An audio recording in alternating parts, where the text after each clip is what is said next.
All right, guys, a lot of stuff done, major progress. Just wanted to kind of stop where I'm at, do a quick update, walk you through what we've done so far, what we've got left.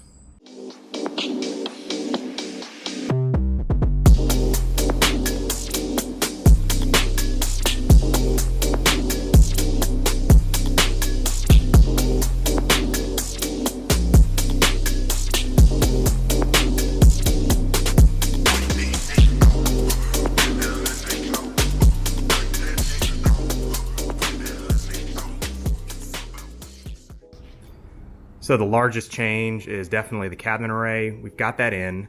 Super happy with how this turned out. So got everything bolted onto the wall. Ended up going with 5 cabinets at the bottom.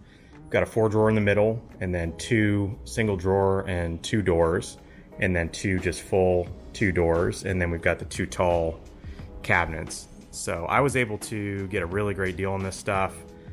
I'm pretty pleased with the Husky stuff. I mean, given what I invested, I think this was a very good value. Certainly could be nicer if you go Sonic Sabre, as I've been saying. The thing we are gonna have to do, just because of the way the space worked with the windows and where those are located, is just fabricate some little filler pieces here, one along the bottom just to make up that little gap, and then one over on the other side to mirror this one. Got some sheet metal. I'm gonna just custom cut that, anchor bracket it in, just paint it gloss black. That way the whole system really ties together. So we've got that in. The countertops are kind of just loose here for the moment.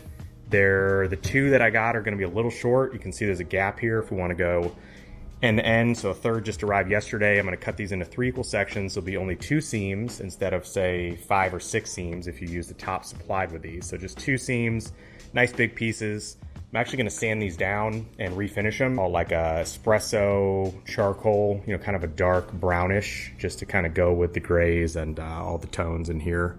So then the other major thing we've done is the Quickjack organization area. So wanted to put the Quickjacks on this side of the wall because usually when I'm working on a car, it's right here. A lot of times it's the 911, but could be the X5, could be the Range Rover. Given that this is the side, I wanted to put these here because these are pretty heavy and a little tough to maneuver. They're still an awesome system in that they're not fixed and permanent, which is great if you have a smaller garage like I do, being 20 by 20, 400 square feet. But anyway, I put the organization system on this wall so I can take these and move a car out of the way here, of course, and then roll these into place and slide them under. Just have a lot of like working area here, as opposed to mounting them behind there where I've got to pull all the cars out just to get them in place and pull back and all this kind of stuff. So that should eliminate several steps to get these Quickjacks set up really quickly. In terms of how I organize them, these are hanging on the wall, but they are on the floor.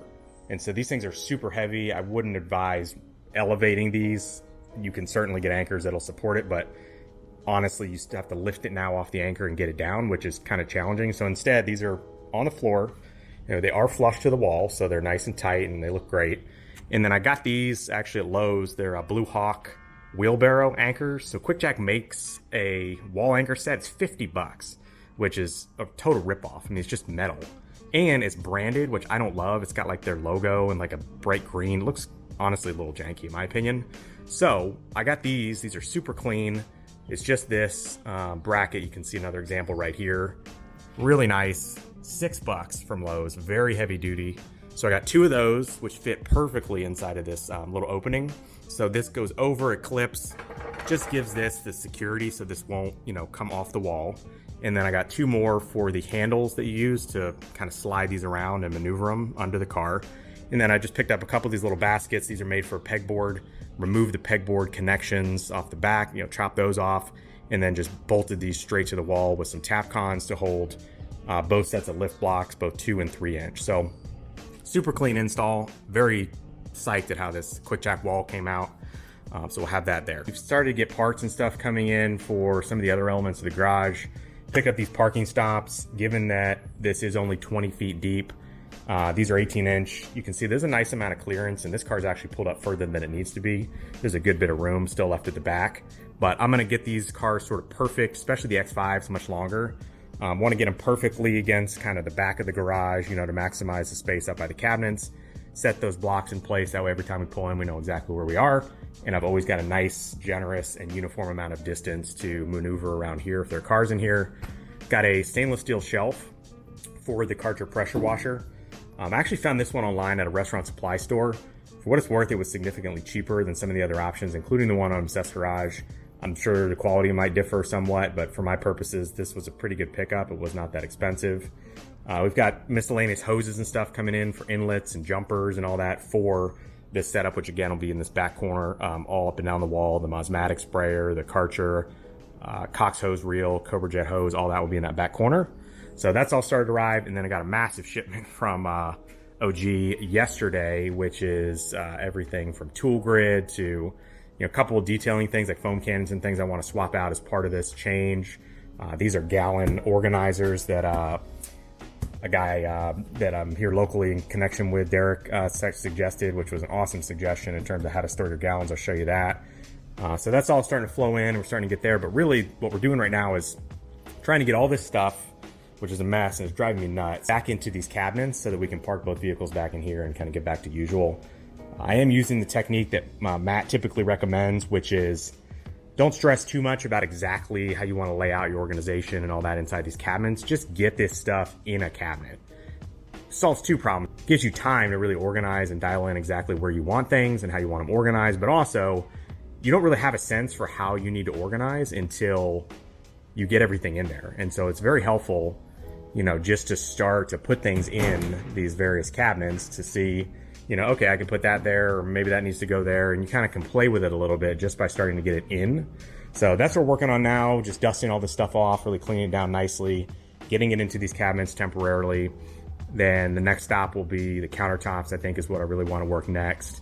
We also need to get these air hose reels and the power reel mounted up here.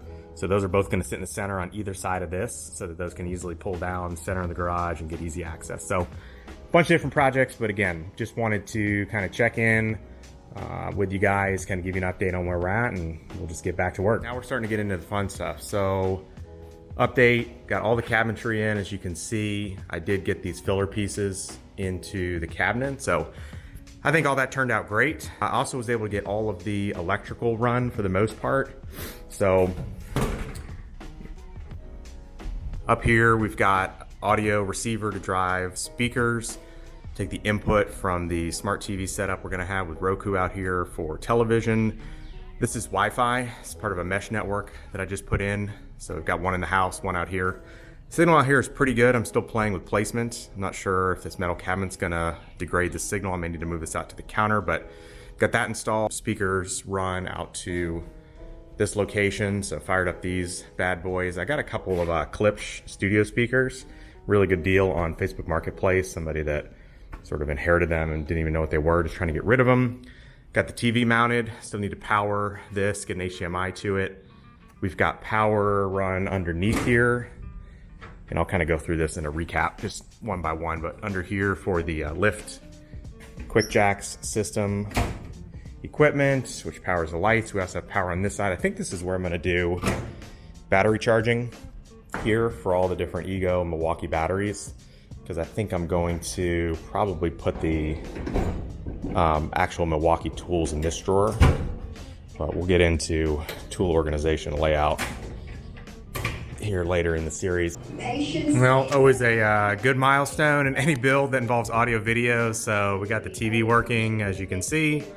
Ran the power up this way and connected to the power that runs overhead, and then ran our HDMI over to the cabinet. So everything's hooked up. Super nice to bring some life to the space. So really the next step here is to do some concrete repair so that we can go ahead and get the Swisstrax flooring down, which is the last major thing to do. So moved everything out of the garage, as you can see. So a good amount of stuff, took all that out. This is the Swisstrax flooring that showed up day before yesterday. So about 11 boxes of that for a 400 square foot garage.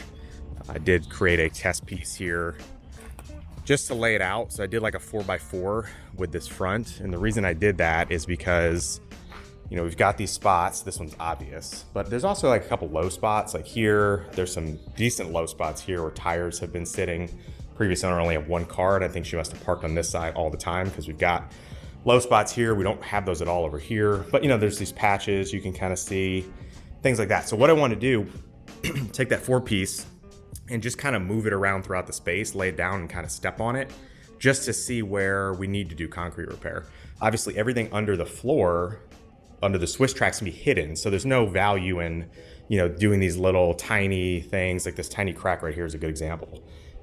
Not necessarily something you have to repair, because when the Swisstrax sits over that, it's a 16 by 16 tile. It's going to be, a huge amount of grid and weight. You're not going to notice that. So what I want to do is kind of test drive what areas really do I need to focus on my repair. And then I also want to test drive this transition to figure out if we're going to go all the way to the garage door and cover this channel drain on the inside, or if we're going to hold that back. Still haven't quite decided. I think it'll be a day of call on the install, get an entire run of this and a few courses back, just to determine if there's enough weight in the system to bridge this gap properly with the transition, where I don't create an issue where every time I pull in, because this is a sloped driveway, the nose comes down, especially on the 911, where I'm potentially lifting this up. I want this to have enough weight and substantiality across the channel drain, or it's not going to move around. So we're going to blow this out with the blower, get it all clean. I've already swept it just to get the big stuff out, and the pressure washer. So we really want to clean this down. Once we put floor over this, it's going to be a matter of taking the floor up, to clean this once a year or whatever it is. So also need to clean this spot here to prep it properly for concrete repair, get a little bit of this dirt and stuff out. So that's next up. We'll do the concrete repair. I'll show you how the flooring goes. We'll go kind of in detail about how to lay Swisstrax. And then we'll be sort of off to the races on tool organization, detailing organization, pressure washer wall, all that good stuff.